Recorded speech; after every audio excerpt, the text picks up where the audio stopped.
Hey, it's Ben. Welcome back to my channel. I'm the guy that usually drops straight truth on biblical manhood, faith, and self-improvement. But today I wanted to talk about something that I never wanted to be an expert in: how to survive as a cancer caregiver. It just seemed to happen all at once. One message, one test result, and our year got completely turned on its head.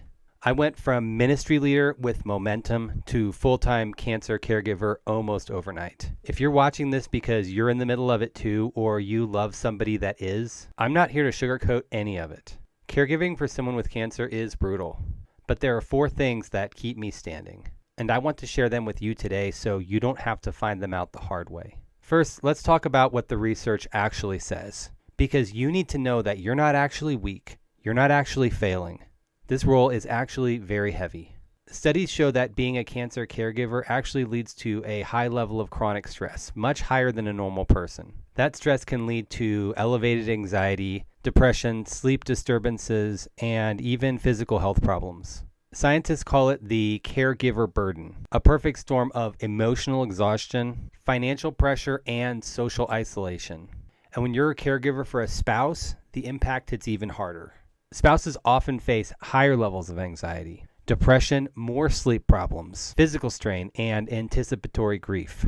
That constant low-level mourning for the life that you thought that you were going to have. I felt every single one of those strains in the first few months.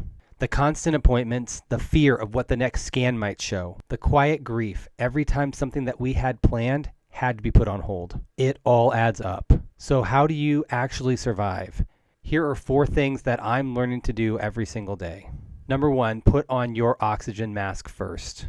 We've all heard the airplane safety announcement. If the cabin pressure drops, put on your own oxygen mask first before helping others.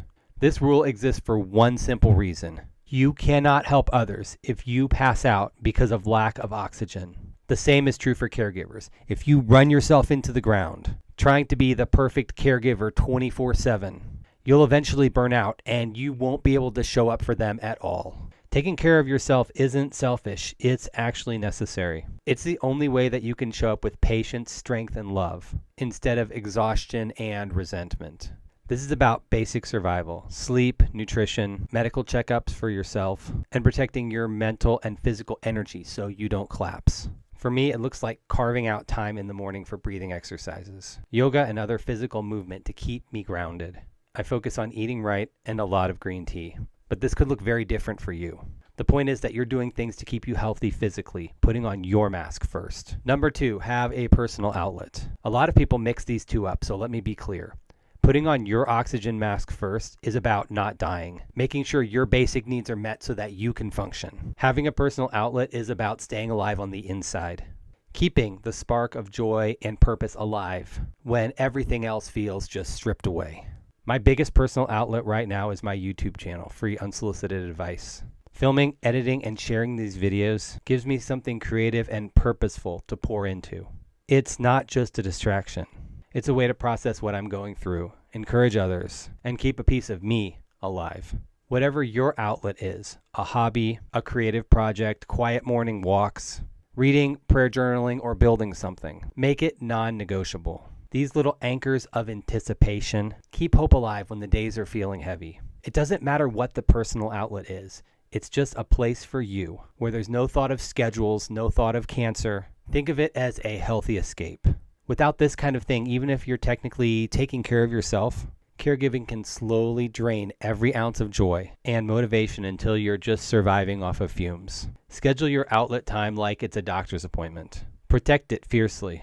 It could be the difference between just enduring the season that you're going through and actually feel like you have a life worth living on the inside. Number 3, you need to grieve your losses on purpose. Before the diagnosis, we had hopes and dreams for this year. I had to sit down and name them out loud. The ministry momentum that we were building, the teams that we had hoped to host, the sabbatical that we had earned after 7 years of nonstop service. Those dreams died, at least for now. And if you don't grieve them intentionally, they could turn into resentment, bitterness, and emotional numbness. This is where the grief curve comes in. You can find it with a quick Google search. You start with shock or denial, the "this can't be happening to us" thoughts. Then anger hits. It could look like, why me? Why now? Bargaining follows. It could be even with God. God, if you please heal her of this, we will do even more to serve you. And then depression, the long stretch, where everything feels heavy and hopeless. And if this is your current situation, keep pressing forward, because eventually you'll get to the upswing of the grief curve, the area where there's new life, new patterns, new ways of being, new hope. The reason you have to walk intentionally through each phase of the grief curve is simple, so you don't get stuck in any phase. A lot of times this can manifest as taking on the identity of a victim. A victim says, everything good was taken from me. Why me? Why is this always happening to me?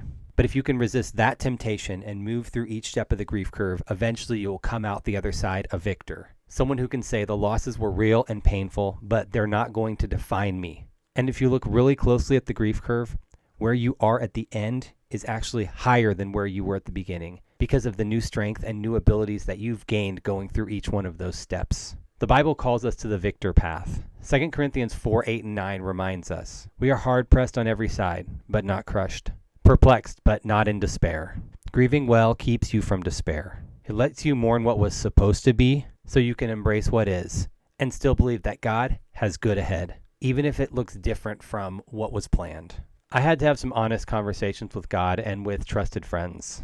I cried over lost plans. I got angry about how quickly everything changed. Naming it out loud kept me from letting those losses poison my attitude toward my wife and toward God.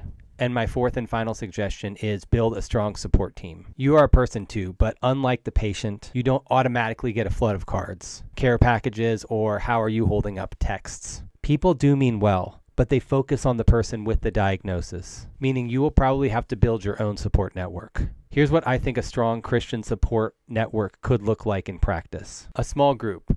For me, it's 2 or 3 guys. If you're a female, it would be 2 or 3 girls who text you every single week, not to fix the problem or to fix you, but just to ask how you are really doing. No spiritual cliches, just real check-ins. Regular prayer partners who pray specifically for your strength, not just for the person you're caring for. Both matter and need prayer, but make sure that you're getting covered too. Practical help, somebody that can bring you a meal once a week so that you're not cooking every night. Someone to sit with the person that you're being the caregiver to so that you can get a break. Some of that outlet time that we talked about earlier. Having a mentor or counselor, someone who understands caregiver fatigue and can help you spot burnout before it hits. Having a strong church body, a place where people actually know what's going on.